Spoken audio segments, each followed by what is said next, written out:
So double texting. You and I were having a conversation about this this week because it's a super controversial topic, especially in dating. Like, I had a rule for many years because I spent my entire teenage years double texting and being like, hey, did you get my message? I was that kid. I was that like teenager / young adult that was like, did you get my message? Yikes. For the past 5 or 6 years, I was like, no double texting. And don't you love having new rules for yourself with texting and with like talking to people? Like, I love these rules. Yeah. Yeah, I used to date this girl that was super read into text messaging, and I was like, ooh, I'm not that. Wait, what? She would read into, she would always the say. The meaning of them? My text, she would be like, you're texting different. I'm like, I just went from my phone to my laptop, so now I'm not using the caps anymore. I'm like, it's so. Yeah, girls, you don't need to read too much into a guy. Like, the biggest thing is focusing on how a guy makes you feel. Oh, I feel this. Not, what are they doing? Why are they changing? What's going on? Like, that's too much energy put on them. It comes off a little desperate and needy and too, like, reedy. Like, like, what did that make you feel? Yeah.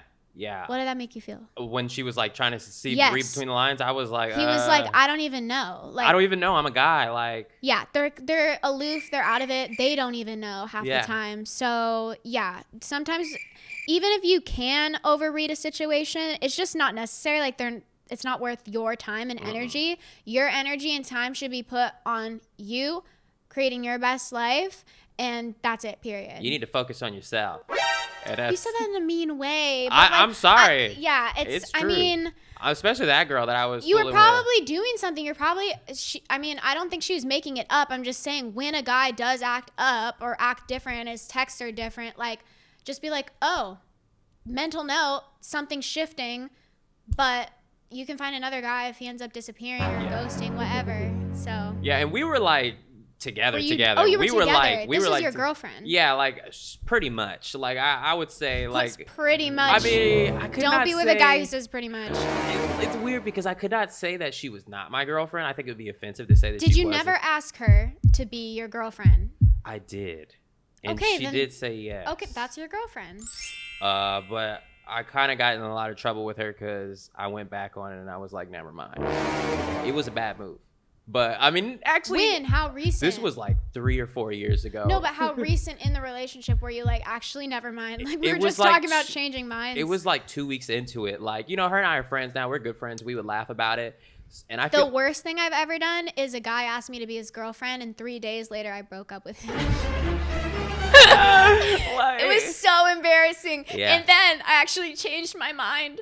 Again? And I had the nerve to say, hey.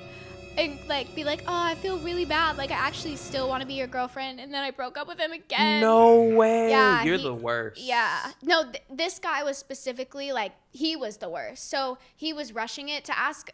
We were only talking like a week or two. And he asked me to be his girlfriend, which is like, no. Yeah. And I was like, my friend who introduced me to him told me, she was like, yeah, just be his girlfriend.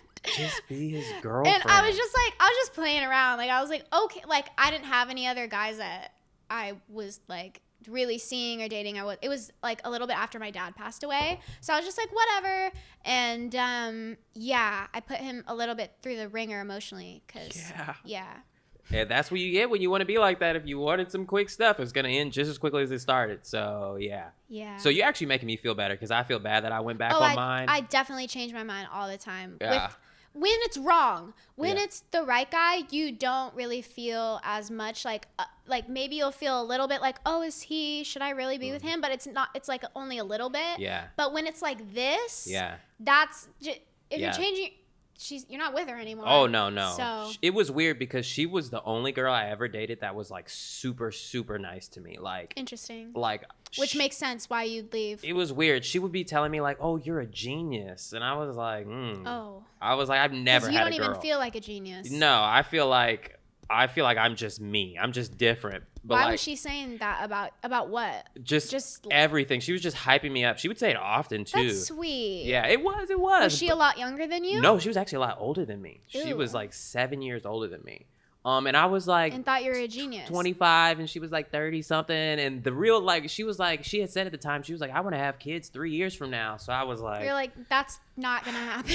And that 3 years from now was like a year ago. You don't even want kids, do you? I've actually heard you say you want to be a dad. Yeah, and have a daughter. I was saying I think I would be a good girl dad. But you don't want one. But I have no intentions of making children. But if I mess up real bad one day and I accidentally have a daughter, she will be future president of the United States. Got it. Okay, so if you mess up and she is an accident, you'll take good care of her. I'll take good care of her. Like, you know, if I'll help out too. Thank you. Not a lot, but